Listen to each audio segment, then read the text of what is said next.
Well, thank you very much for inviting me here. I feel it's a little loaded having to follow Paul Money as a speaker. How do you follow Paul Money? In fact... Now you're rubbish.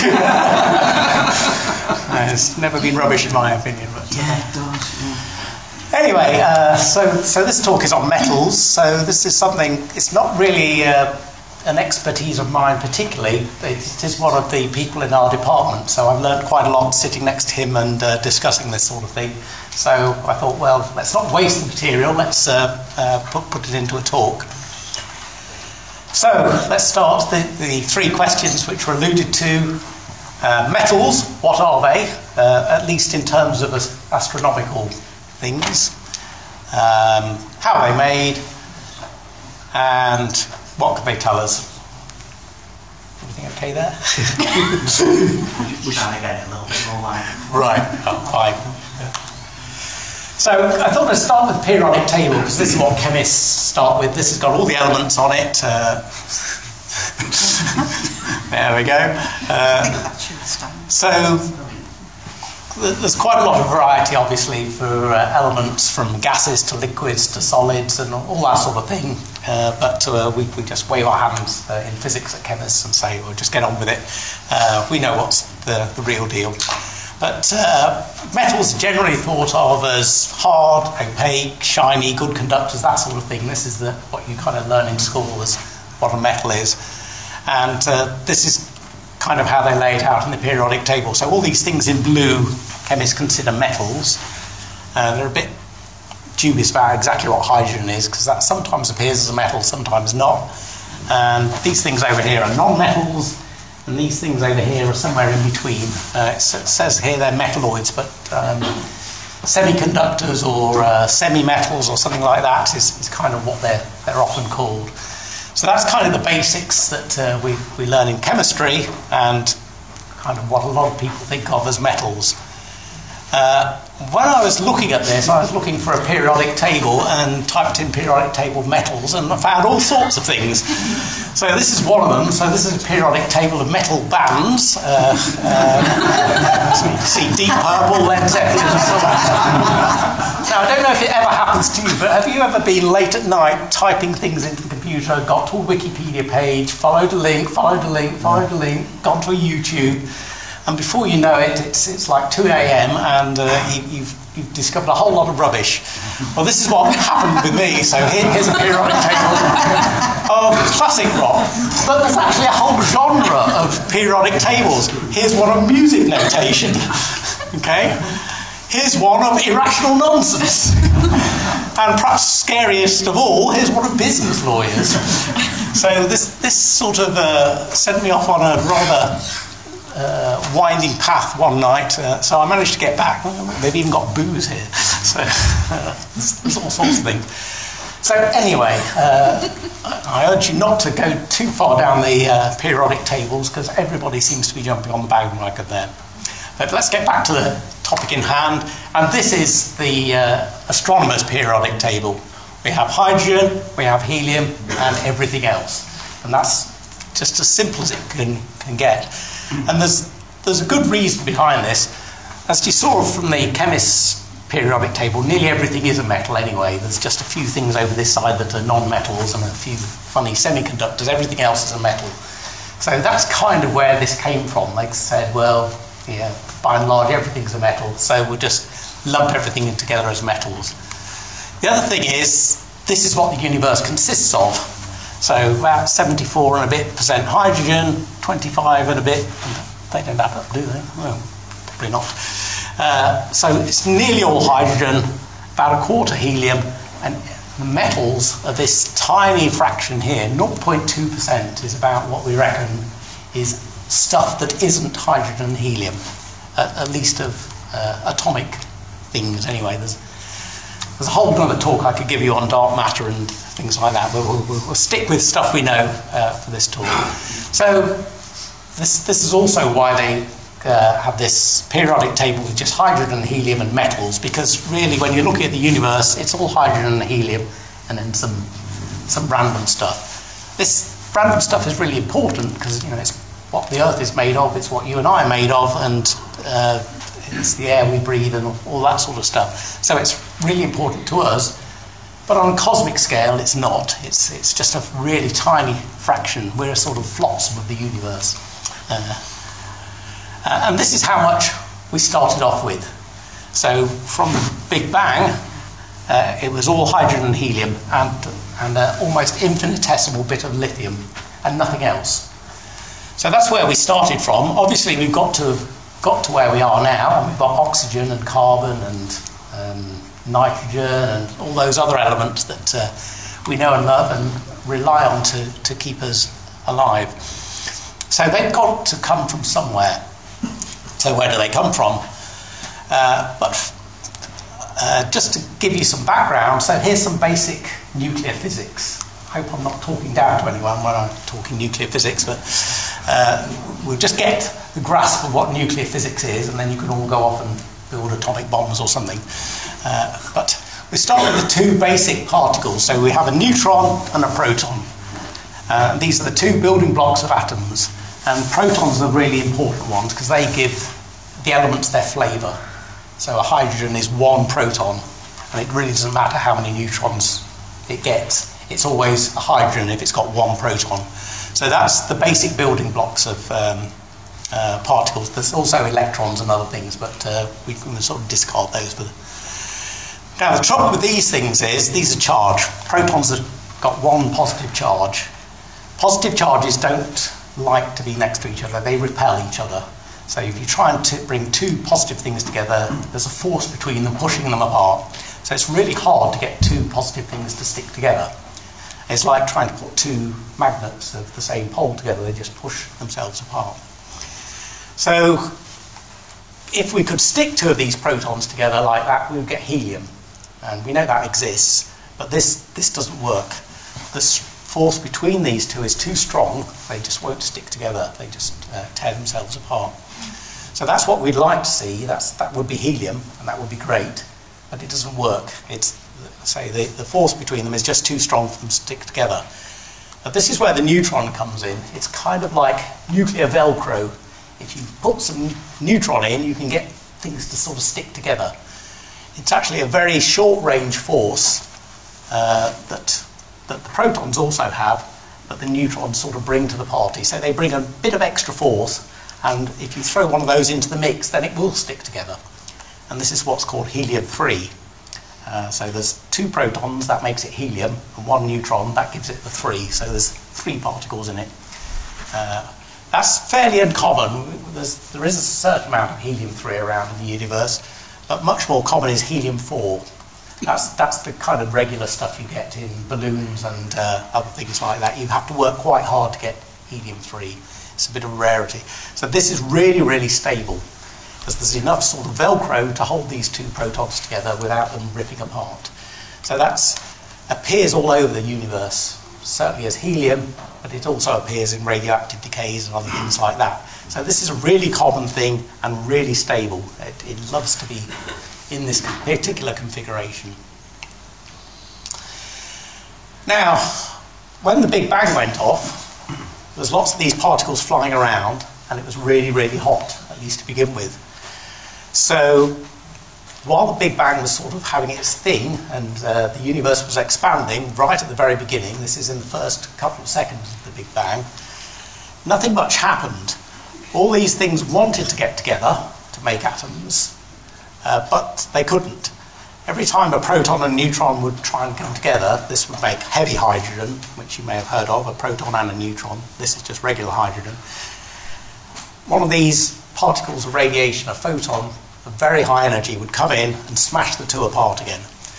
So this stuff will keep trying to form and they get blown apart again. So there's a continual sort of churning over of things trying to get together, but it was just too agitated. It's like sort of being in a blender trying to stick things together. The blade comes around and chops you up again. That sort of thing. That's probably a bad analogy, but we'll go with it. So over the history of the universe, there are certain times that we can break it into. The first bit is the first up to a second. The universe is just far too hot for any of this stuff to stick together. It's trying to come together, but it keeps getting blown apart by this high-powered radiation. At about second, or perhaps even nearer 3 minutes, the universe has by this time expanded quite a bit and started to cool down. It's now at a few thousand degrees centigrade or Kelvin. And at that point, it's really hot, and it's almost like the interior of a star at that point. You can actually get some of these nuclear reactions to happen, and things start to build. So hydrogens bang into each other and you get helium, and there's a tiny bit goes on to lithium. But at 20 minutes, the universe has expanded even more, and now it's too cold. So we've got this phase where it's far too hot for anything to stick together.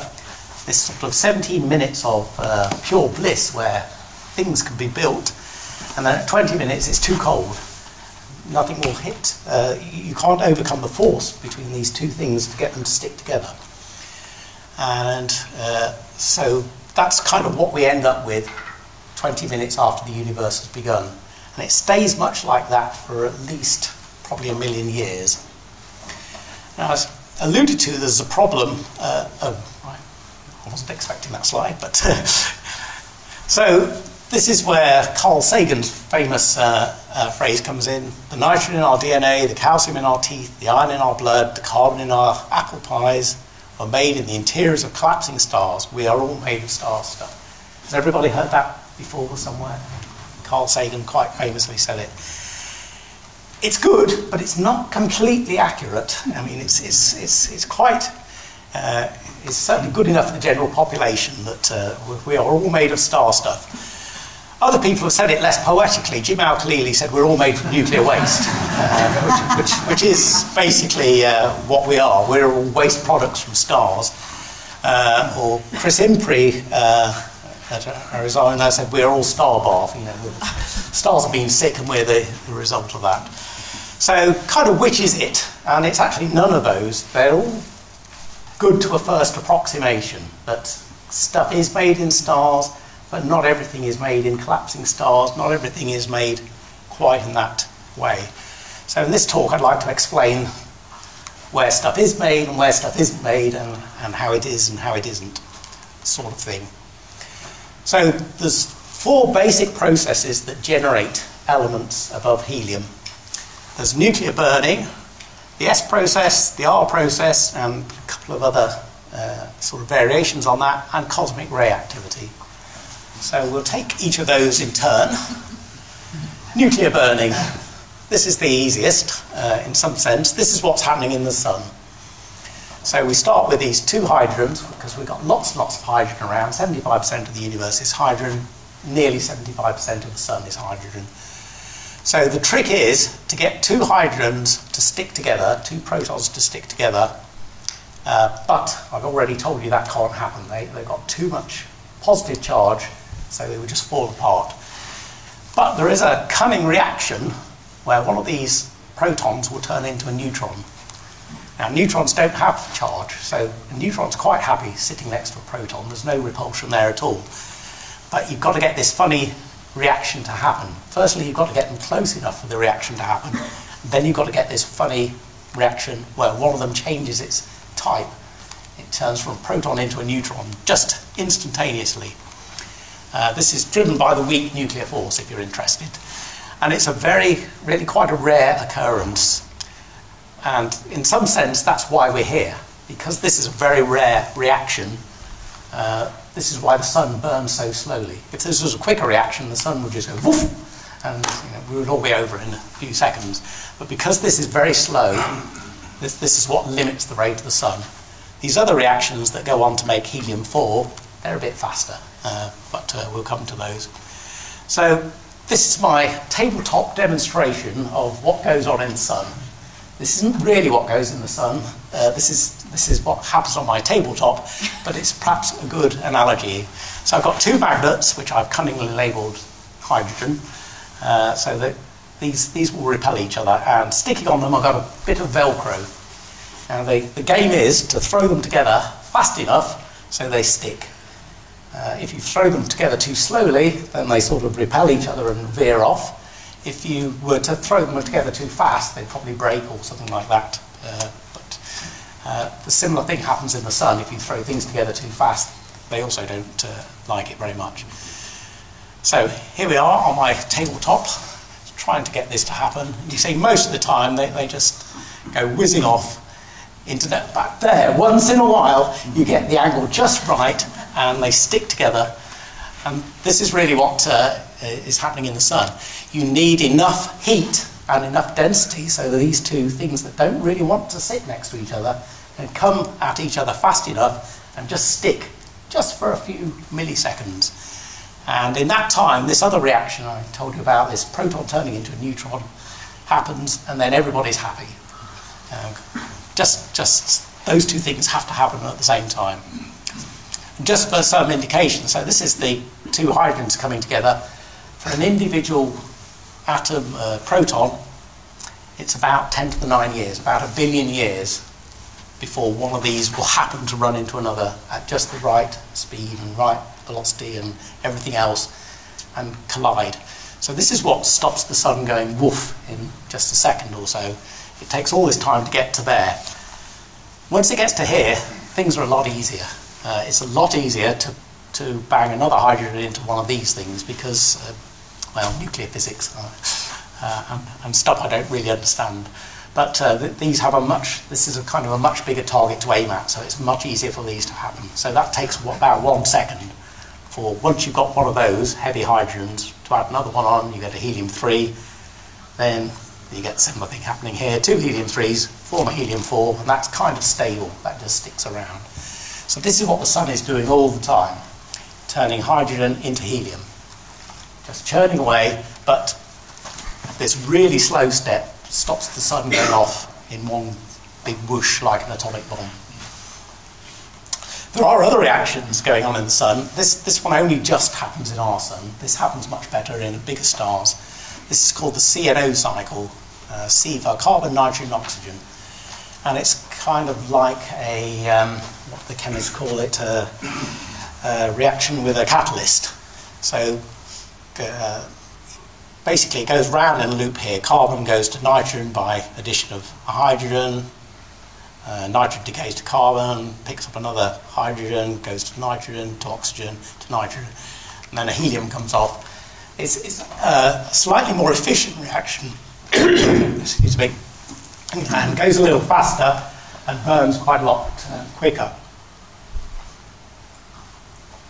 But you need about 15 million degrees Kelvin to get this reaction to start, and that's about what our sun burns at, 15 million. So there's a tiny bit of this perhaps going on in our sun, but not very much. Once you get to the really big stars like Rigel or something, this is the dominant thing. This is what's really churning through it. But the trick is you need the carbon, nitrogen and oxygen. So you can't get there until you've already made some of these elements. So how do you make things like that?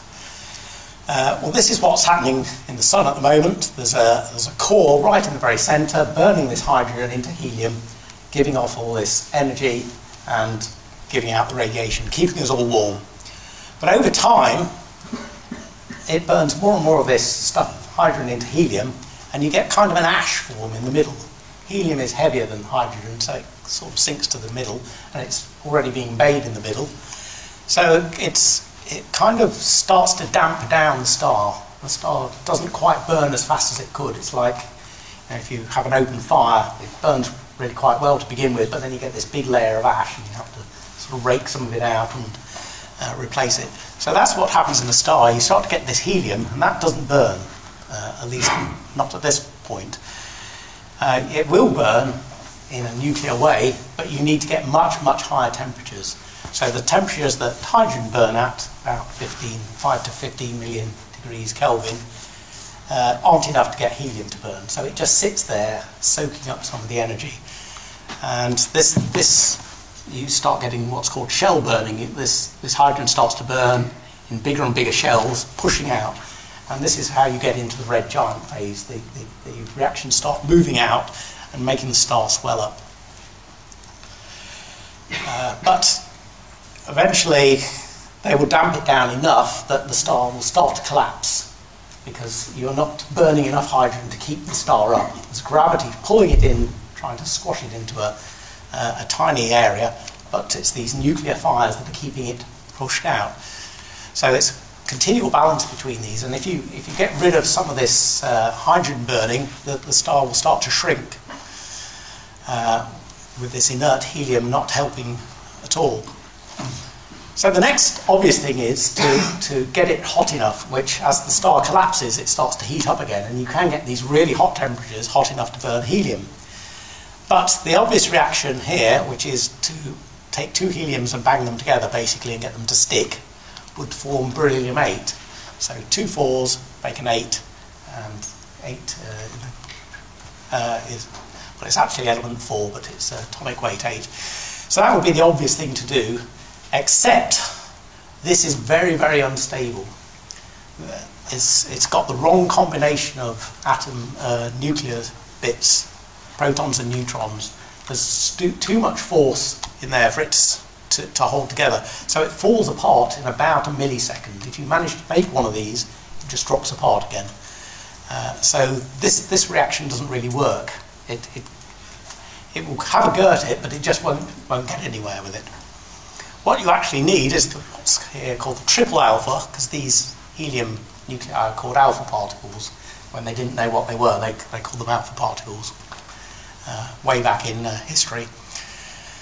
So what you can do is bang two of these together to get a beryllium, and very quickly add another one in before they fall apart. So you've got about a millisecond or a microsecond perhaps to get that to happen. But if it's hot enough, that will happen, and you get to carbon-12. And carbon-12 is nice and stable. It's what makes up most of us, makes up most of this room probably. So that's the next reaction that will happen. So we can't get beryllium this way, but we can get to carbon. So that's probably what our sun will do in its late phase, in its late red giant phase. It will start going down this path. Other stars, which are much bigger, they get to this much earlier because they're much hotter, so they can start doing this. So this will keep the sun going. In fact, it keeps going for about a tenth of its. If you take a star's life as sort of a unit, if it switches from hydrogen to helium burning, then it gets an extension of its life by about a tenth. So our sun lasts about 10 billion years. It will get another billion years life by burning helium. But it's a reducing game. You can then go on to burn other things, but you need really big stars. Our star will probably stop at this, so we'll get some carbon and maybe some oxygen that we can burn.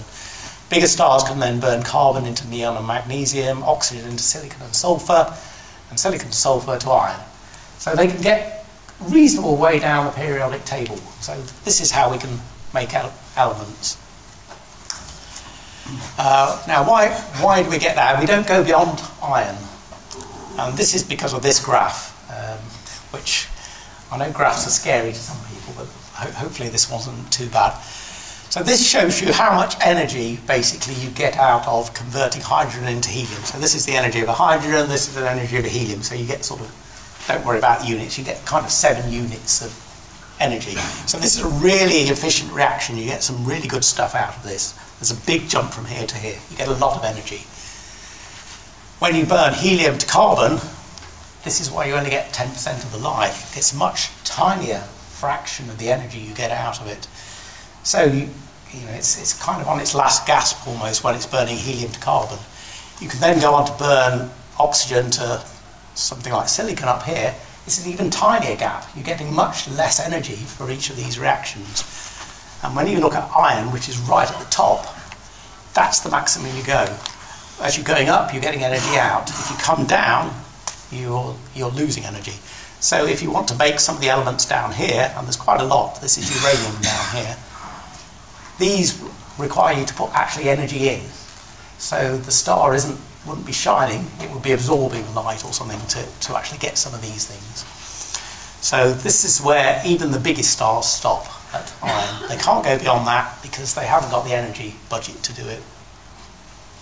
Yeah, see, carbon to oxygen, tiny, tiny amount of things. And in fact, in its last days, often it burns silicon to nickel, and that will keep the star going for an extra day at that point. It's really getting to last gasp of what can it possibly burn to keep it going. You know, it's like you burnt all the firewood, you burnt all the coal, you burnt all the logs, you're now burning the bricks basically of the house. So you're really at the limits there. But this is all happening right in the centre of the sun, so how do any of these escape?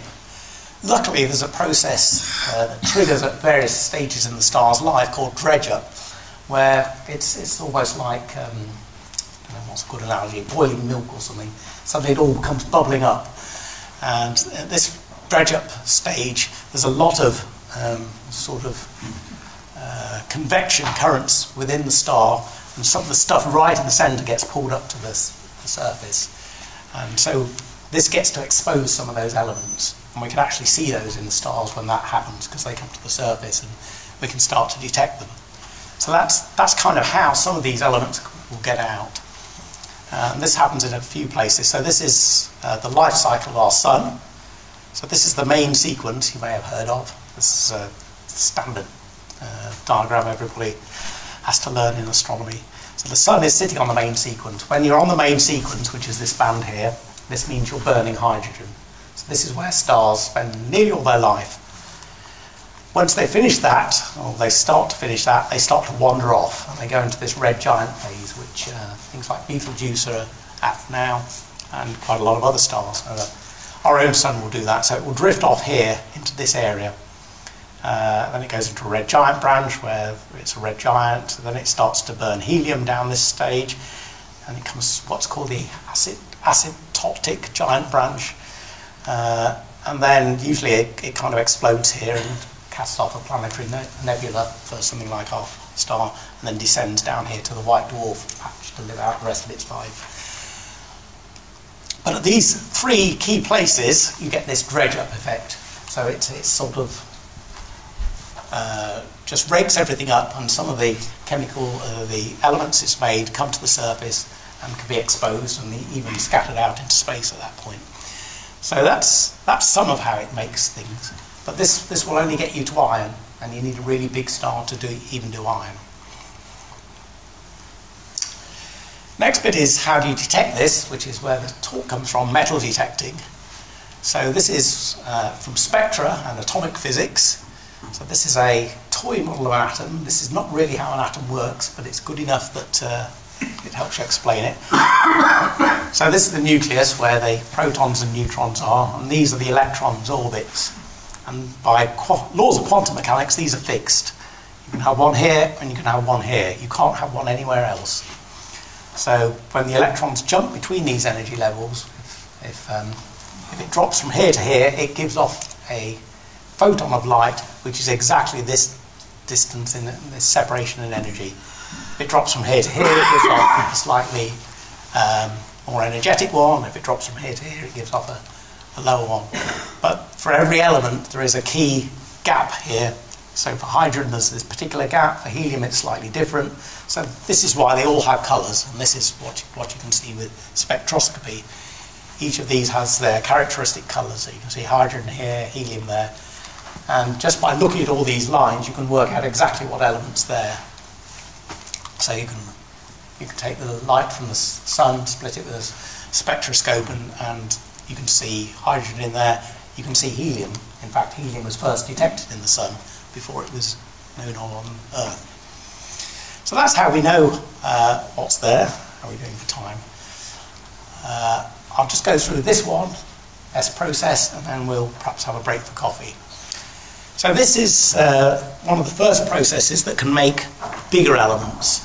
So we can go beyond iron with this process.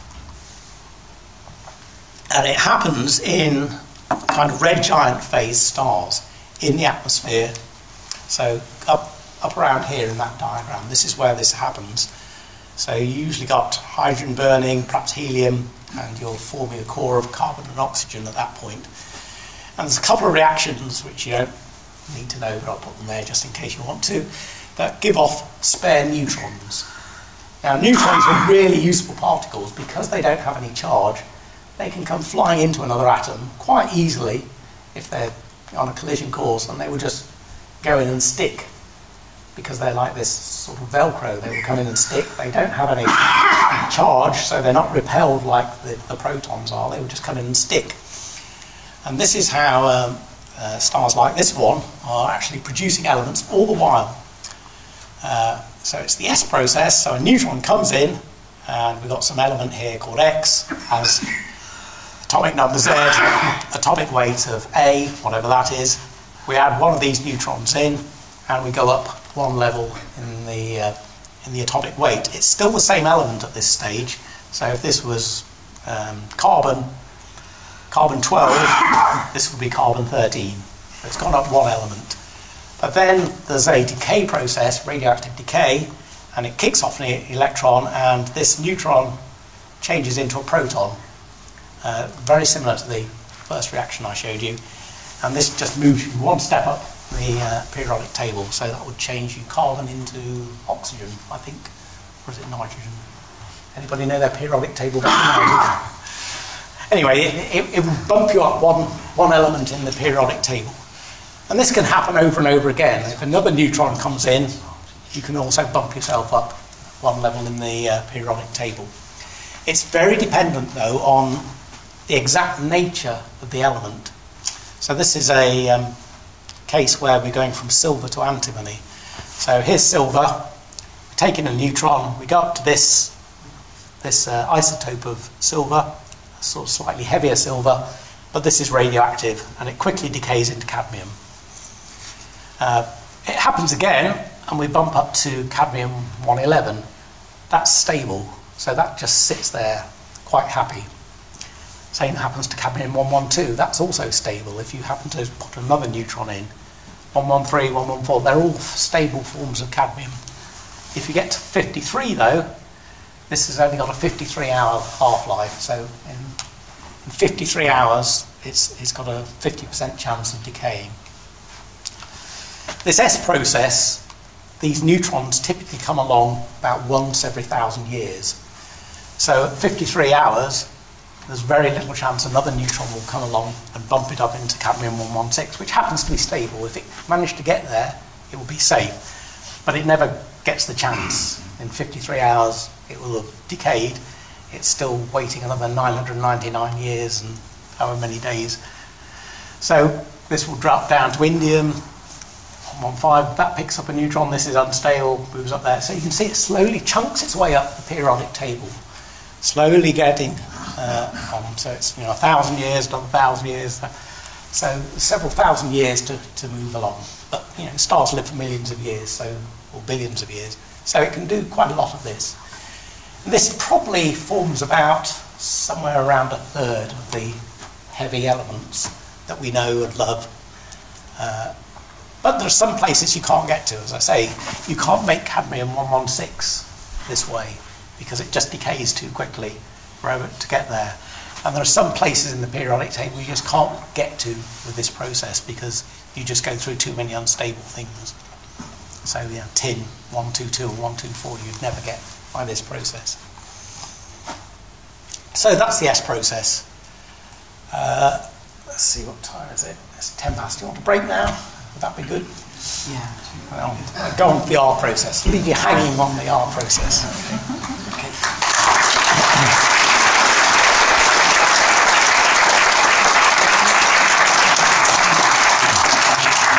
Mine won't be very polite, but I'm not rushed to the scene.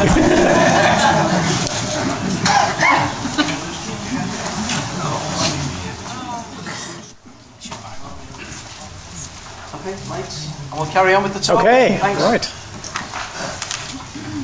So when we left everybody, we were just finished on the S process, which is the slow process. But said that can only make a certain number of elements, and it's very, very slow, about once every 1,000 years or something for an individual particle. So now we come to the R, which is the rapid process, and this is where most of the Carl Sagan stuff comes true. This is where the big stars explode and make lots of elements. So this is my rather poor animation of a supernova that's going off. So just let it run through once. So this is what's left. This is usually a neutron star or a black hole. And this is the the radiating shell. So what happens is the star suddenly loses all its power because it's just burnt everything it can, and everything collapses in. And through a process that's not really very well understood, it all collapses in, and then it somehow bounces off this core. So it crushes everything really very, very finely into neutrons. So right here, then it sort of staggers around for a bit at this stage, and then nobody's quite sure how it managed to explode. We do see it explode, so we know it does happen. So this is a supernova of type 2, usually, the type 2 supernova. So when that happens, lots of these things are crushed at this point really into neutrons. And so when it explodes, you've got loads and loads of neutrons going around. So it's like the S process. You can add lots and lots of neutrons, but there are so many around that you don't have to wait 1,000 years for one to come along. You get just a rush of them all at once. So it leaps up the periodic table at this point and can sort of jump to the really high elements, even past uranium and things like that we don't normally see on Earth. So they will decay, obviously, but this is just a reaction that's got so many free neutrons around that it can make all sorts of elements. So you get this rush of neutrons adding on to something like this, makes something that's horribly unstable, got far too many neutrons for its protons. And then you get all sorts of decays happening. So this might jump from sort of atomic weight of 50 to 70 or something like that, be extremely unstable, and then suddenly decay through this process of ejecting electrons and changing neutrons to protons, and it jumps up the periodic table in that process. So that's really what most people talk about when they talk about the birth of elements. It's these big stars exploding. And this is true for a certain amount, but again, there's only certain elements you can make this way. You come against all sorts of limits going up the periodic table from this. So there's a sort of restriction on some of these. And more recently, it's been thought that some of the theoretical calculations underpinning this don't actually work out terribly well.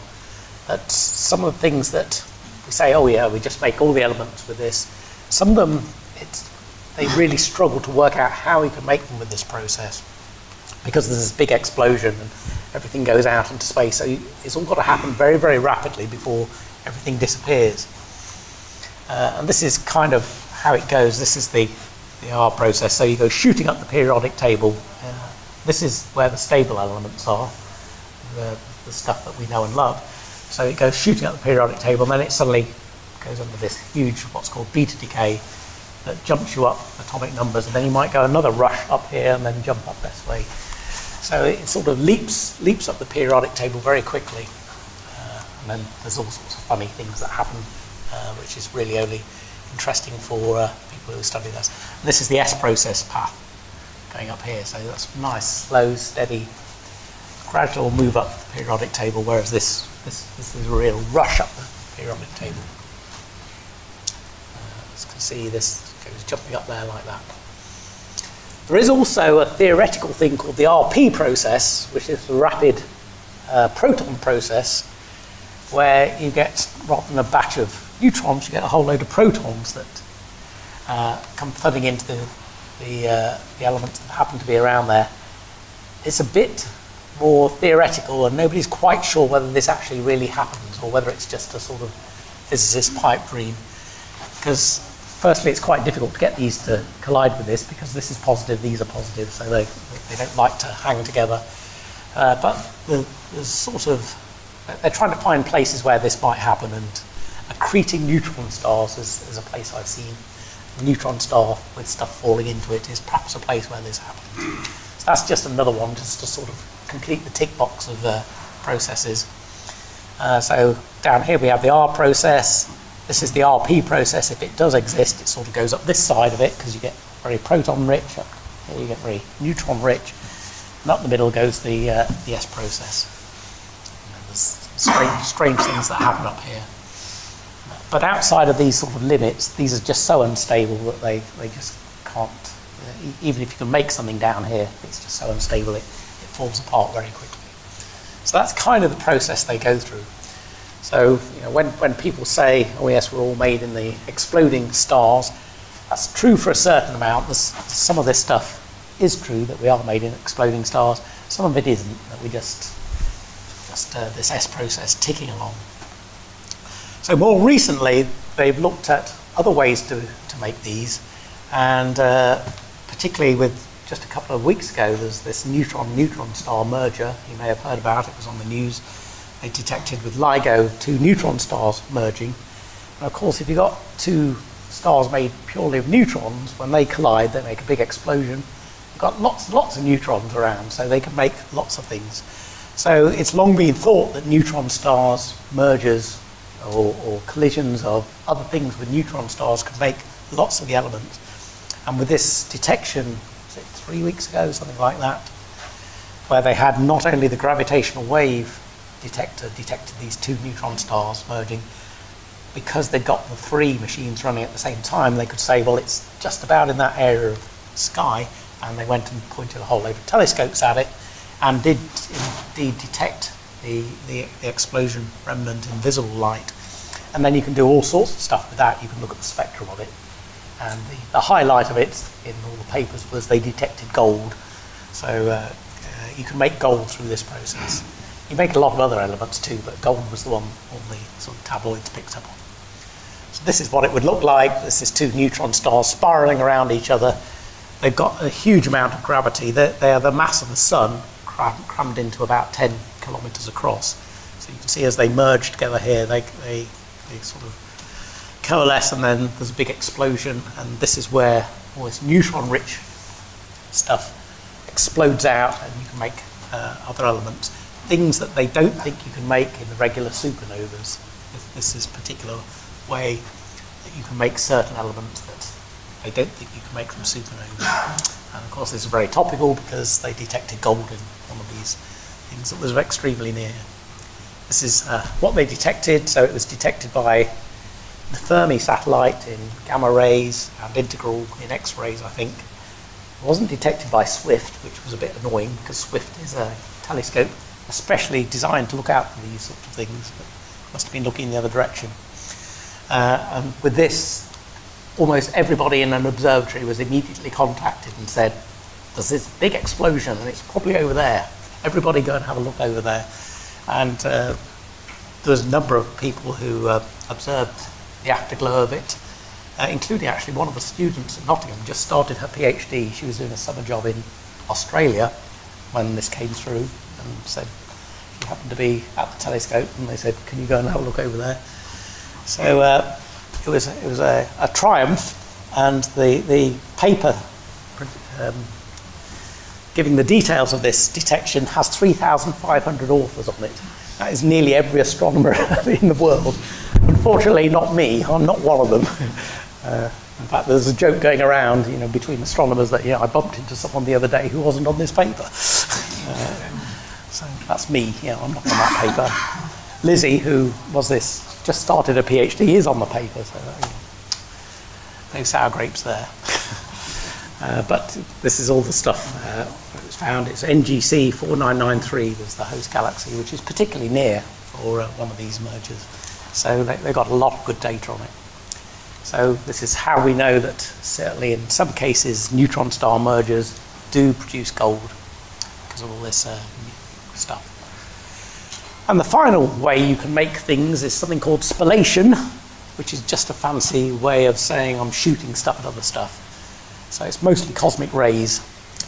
So you get a cosmic ray, which is a very high speed particle moving at a good fraction of the speed of light often, usually a proton and an electron, but most of the damage is done with protons because electrons are very weak and feeble.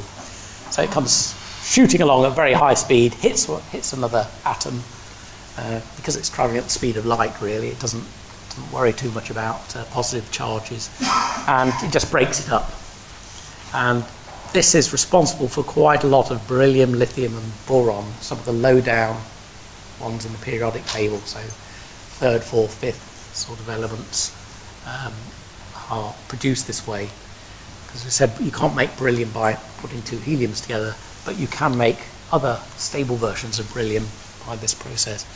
It's also what gives us carbon-14, which is a very popular isotope of carbon used in radiocarbon dating. So, you know, we all absorb a bit of radioactive carbon-14, and when we die, we can measure how much was in our bodies and give us a date. That's all produced by this method. This is cosmic rays coming into the Earth, and I think they hit nitrogen atoms in the atmosphere and make carbon-14. So there's a continual production of carbon-14 in the atmosphere that plants and animals and dinosaurs and whatever consume, and then lets us radiocarbon date things. So that's the other way, but there's really only a few elements that are made mostly that way. So this is the final version of the periodic table, which is done by Jennifer Johnston. This is actually a Wikipedia version, but this actually gives you sort of the whole scoop on it. So, yeah, the blue thing's a big bang, so hydrogen and helium. There's a tiny bit of helium made in stars, obviously. That's what they're burning hydrogen into. Lithium by various things, including cosmic rays. So beryllium and boron are mainly made by cosmic rays. We can see these yellow things are exploding massive stars. The silvery ones here, exploding white dwarfs. The purple is the merging neutron stars, so that's changed quite a lot recently. We used to think all of this was supernovas, but now I think quite a lot of it is merging neutron stars. I don't know where we got dying low mass stars. That's the S process, basically kicking in there.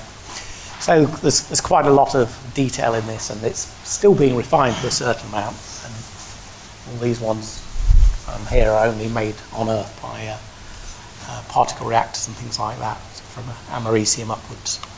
So that's kind of where we get to with all these things. But now, the last bit of the talk, what does all this tell us about? Well, it tells us a certain amount of things. If you look at a star and you measure how many elements are in it, if you look at a star and all you can see from spectroscopy is that it's made of hydrogen and helium, it must be a really old star, because it was basically made from the stuff left over from the Big Bang. If it's got more metals in it, if it's got, you know, carbon in it, nitrogen, oxygen, it must be newer, it must be younger. So this is a way we can date stars. We can work out roughly the age of stars. There are some extremely old stars in the Milky Way. In fact, there's one that's sort of almost older than the universe, but that's more down to the uncertainty in the dating process. But it's called Methuselah's star. I can't remember. It's also got a funny long numeric number. But that was a really old one. So it's one like this. Has mainly hydrogen and helium and very few other elements in it. So we know that's a really old star. Our sun has about 2% of iron and carbon and other stuff in it. So we know it's a much younger star, because it must have been built from stuff that was inherited from supernovas, exploding neutron stars and all those other processes. So they must have been incorporated in the star when it was built or formed, because it's certainly not hot enough to produce any of those on its own. So we know our star is probably a third generation star. There was a first generation star that exploded. Stuff fell into a second generation star which exploded, and now we're onto a third generation star. Probably, that's what we think anyway, for our sun. And there are a few stars with even slightly more metals in it, but around 2% is kind of, they don't get much more than that, because most of the universe is, as I said, hydrogen and helium. So this is what I sort of said before. There's these three categories of stars. There's population 3, which nobody's ever seen. These are stars which would form very soon after the Big Bang. They would be pure hydrogen and helium. They're thought to be extremely big, maybe 100 solar masses, vast things. But because they're so big, they burn through their fuel really, really fast. They probably only last for a few million years, 20 million years at maximum. Sounds a long time to you and me, but 20 million years is certainly not enough time to get life started or anything like that. So these would have burst into the scene, gone really rock star life, exploded very quickly, showered metals and stuff into the galactic medium, and then we get to the population 2 stars, These have low metals, but quite detectable levels of them, maybe 0.01% or something like that. So they've got stuff in them, but they're certainly not the pure ones. Then population 1 stars, which are like our sun, they've got quite a high metal content, and must have come along quite more recently, so they're much younger. So that's how we can sort of date the galaxy as a whole. We look at stars and where they sort of hang out. So this is where population 1 stars like our sun are, particularly in the spiral arms, because that's where a lot of new stars are made.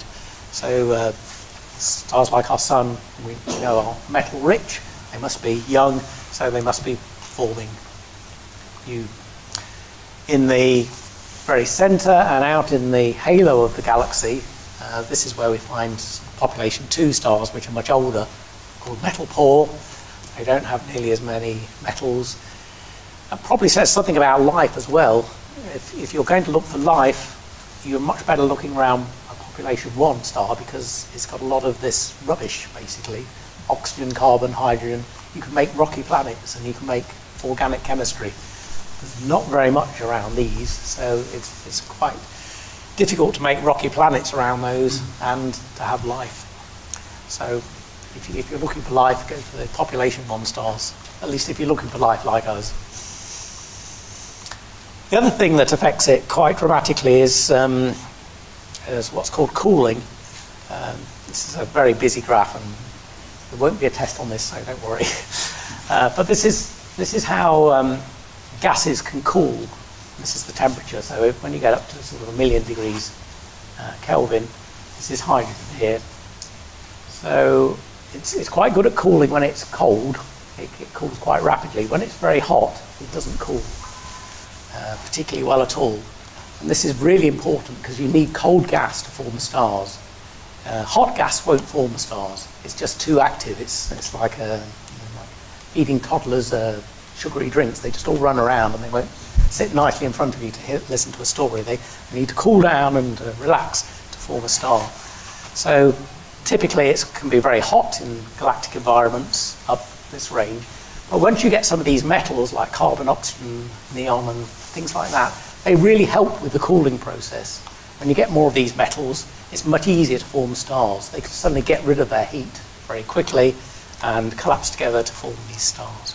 So cooling is a really important part of this, and there's many astronomers who've spent their life working out these charts basically for how things cool. It also tells us a bit about the galaxy. So this is a sort of cross-section of the galaxy. This is the very centre of the galaxy. This is kind of the very edge of it. And this is how metals vary as they go. So say it's quite metal poor in the centre. When you get about halfway out, it's quite metal rich. There's lots of interesting stuff there. As you go further out, of course, it's much less dense. There's fewer stars around. So if they do explode, there's less chance that those metals will be incorporated in new stars. So there's kind of a sweet spot somewhere around where we are, where there's a lot of these metals and presumably rocky planets and maybe even life. Whereas it's a little more difficult at either end of the spectrum of the galaxy.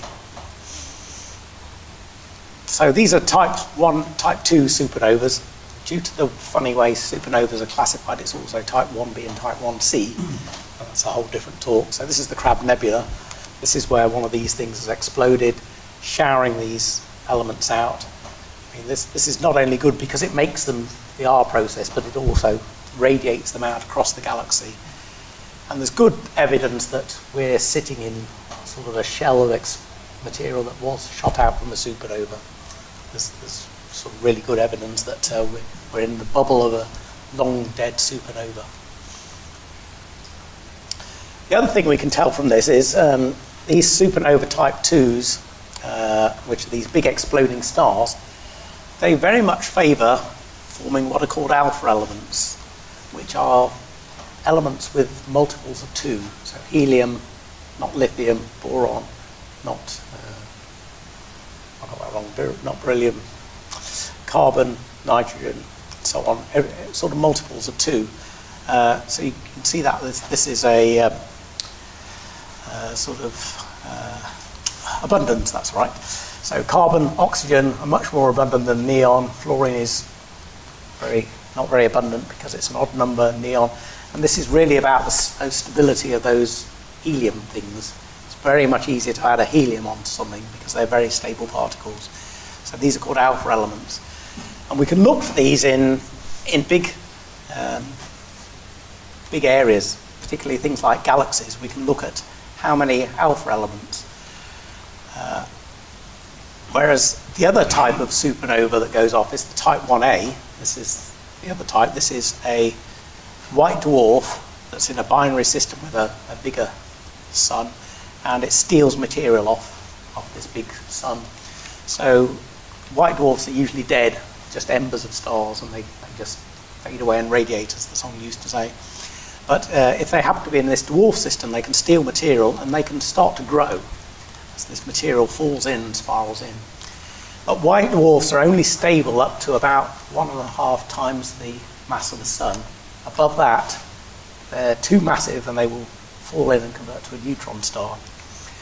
So this is what happens in this case. If it steals enough material, this thing will suddenly, it doesn't actually do that. The process is a little more complicated, but at very close to the barrier where it would form a neutron star, it suddenly, the whole thing catches fire and it explodes with a well-known signature that is what astronomers use basically to measure the universe. But the point about these is they are small, low-mass stars. So to form a white dwarf, you have to start with a small star like our sun, let it burn for about 10 billion years or something, then it forms a white dwarf, and then if you're lucky, it will go over into a supernova. So these are very late occurring things, whereas the supernova type 2 are very early occurring, and big massive stars that burn up their fuel very quickly. So with these sorts of things, you can see more iron in them. So this gives us another clue for working out how old things are. Big stars die young, go into one of these core collapse supernovas, give off material very rich in these alpha elements. Whereas the small stars, they live a long time. Some of them will go into these type 1a supernovas and explode, and we can see those. And these give off a lot of iron, particularly strongly. So if we look at very distant things, we can actually measure how many alpha elements, how much iron is in a very distant thing, and use that as some mechanism to work out how, well, it's not really how old the galaxy is, but when it was last active. Because if it's very rich in alpha elements but not in iron, then it's recently had a lot of stars formed. Well, by recently, I mean about 1 billion years. They've all gone bang and scattered these alpha elements, but it's not had time yet for these type 1As to occur and start going off. So we can sort of use that to balance things off. So very poor animation, but if it's high in magnesium, which is one of the common things they measure compared to iron, then this means it's very recently been forming stars. Or indeed is still forming stars because it's giving off these rich alpha elements. On the other hand, if it's something like this, all you see is just the occasional type 1a supernova. This is an elliptical galaxy. They're usually called red and dead because they're not forming stars anymore. And they've got a lot more iron in them and less alpha elements. So we can almost work out when they stopped forming stars, because they must have formed stars because we can see a whole load of them, but it's not forming any new ones. So we can almost work out roughly when that happened. So you can use it as sort of an archaeological tool to sort of carbon date galaxies and see how old they are. So this would be low in magnesium to iron ratio. And this helps us understand this picture, which is still very active research, particularly at Nottingham, where this is all we study, galaxies of some form. So there's this big collection of galaxies, spiral galaxies, which are blue in colour, blue cloud. These are medium-sized mass, about 1 billion to 4 billion, 10 billion stars maybe in a spiral galaxy. And then the red sequence, that's all the elliptical galaxies. So they're all very red and dead. And we don't really see very many in between. So somehow they've got to go from the blue cloud to the red sequence, and we're not quite sure how they do that. And this is really a very active area of research. So they could somehow, they could go this way, they could shut off their star formation, which would change it from blue to red, jump up here and then grow. Or they could grow this way, stop forming stars and go that way, and that's really one of the problems that's taxing quite a lot of the researchers at Nottingham, trying to work out how you can do that. And some of this dating material lets you do that. You can work out when they stopped forming stars using these techniques. This all gets horribly complicated. This also won't be on the final exam. So this is sort of stuff that goes into dating it. There's all sorts of these things that you have to measure. Contributions from dust, chemical evolution, isochrones, all sorts of these things. Typically you get a computer program to do this. You feed in stuff and it sort of goes through all this calculation and works out rough age of it. The ages they give are very, very rough. So you can get sort of it's 10 billion years plus or minus 20 billion years, something like that. So it's by no means an exact science, but it's kind of the best thing we've got at the moment to date galaxies. So with that, kind of wrap up and leave you with the final version of the periodic table once again, so I think it's quite interesting. I said the variation of these. So this has got a bit of purple. Some of it's made by merging neutron stars, the rest dying low mass stars. But with that, so the conclusions is we know fairly well how metals are made. It isn't all in big exploding stars. Some of it is, but quite a lot of it isn't. But if we're using it for working out ages, that's still quite tricky, but we're getting better at it. So with that, thank you very much for your attention, and hope you found some of that interesting at least.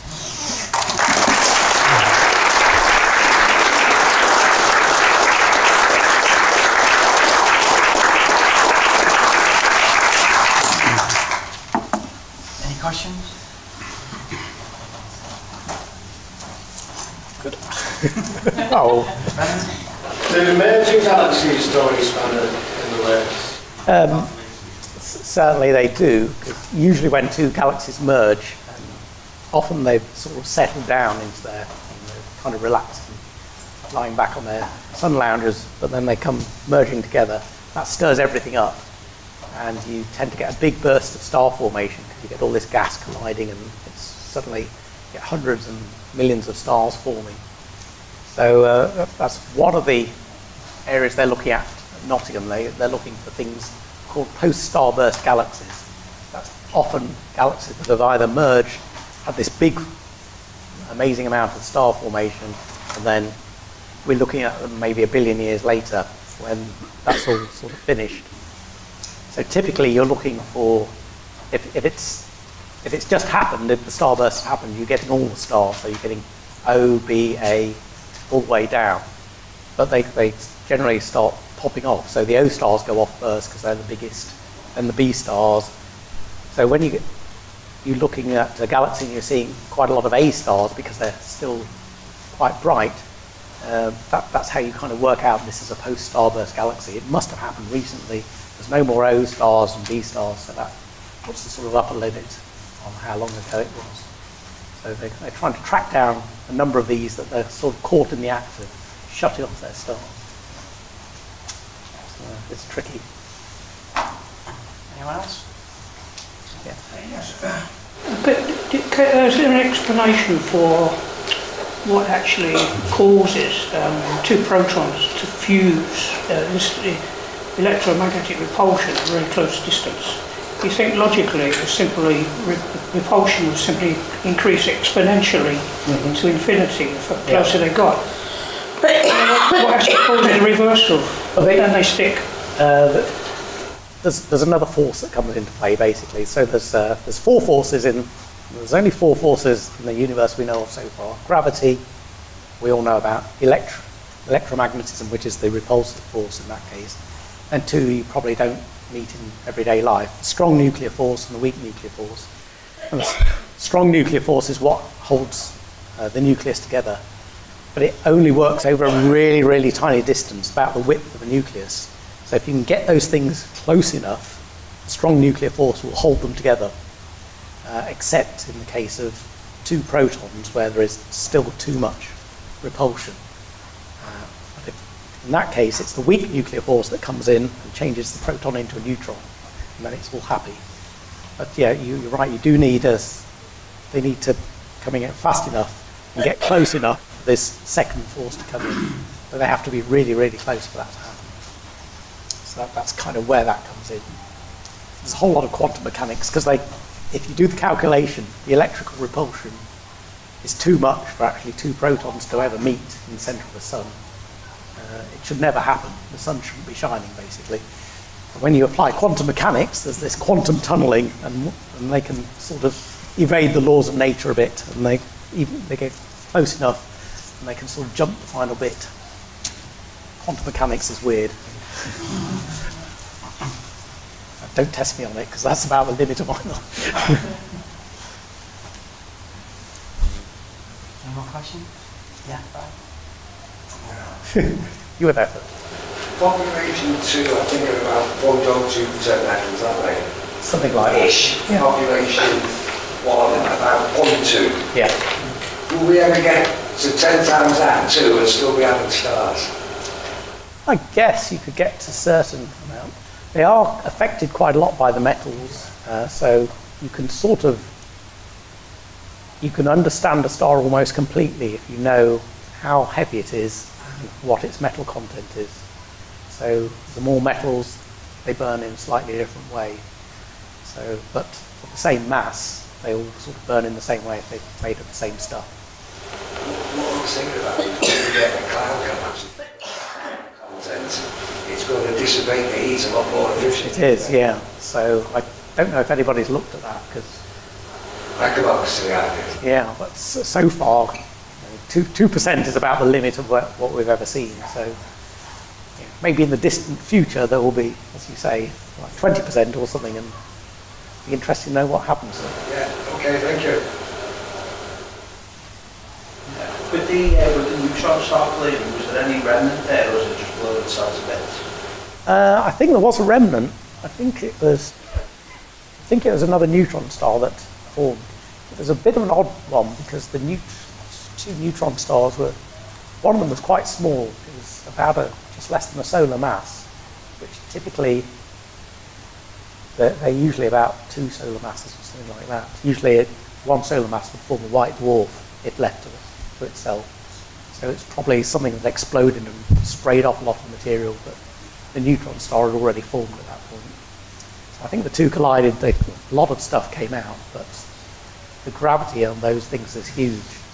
So when they come together, they kind of stick. It's cramming the whole of the sun into about the width of Liverpool, basically. It's that sort of size. So it's a huge amount of material in one place. They say dropping an egg from about this height on a neutron star, you get a thermonuclear explosion. There's so much force by the time it hits it. It'll be going so fast that we're just an explosion. They're all weird, very weird things. You mentioned earlier on about possibly our solar system or star system is possibly in the remnants of a supernova. What evidence is there for that? I think it's somewhere in the middle. So I think what they look for is particular isotopes of metals. I think aluminium is one of them that is unstable but on a long period. So it must have been formed in some process that made it reasonably recently, because otherwise, if it was formed billions and billions of years ago, it wouldn't be aluminium-27 or something like that. It wouldn't still be there. It would have decayed to something else. But it's still enough of it around that it must have been produced reasonably recently. Well, 5 billion years, if you call that recent. What I'm curious about, I recently purchased a meteorite which contained, the evidence was that it was older than the sun and could only have come, also the elements in that, could only come from a supernova remnant, but that was before our sun was created, it's over 4.5 billion years old. So, yeah, it's quite possible. It's encrypted with one of the yeah, I think it would have to contain a particular ratio of these elements. I mean, there was recently a comet or a meteor that came from some other star came in. Yeah. So these things do happen. So I'm not an expert on them though, so I can't vouch for your meteorite. Here's a meteorite specialist. Okay. All right. Thank you very much. Thank you. I'll call on David to give our thanks now. I'm really glad you said there wasn't a test. Thank you for that. It was absolutely fascinating, especially for those of us that are humanities and not science graduates. Particularly like the information about the relatively recent event, the collision. Neutron star merger. Well, thank you for making it informative. What you do realise, of course, now that people will be Googling frantically for the most outlandish periodic table. Yeah. But can I There's an have hour a on, applause, I'm gonna get please, back. for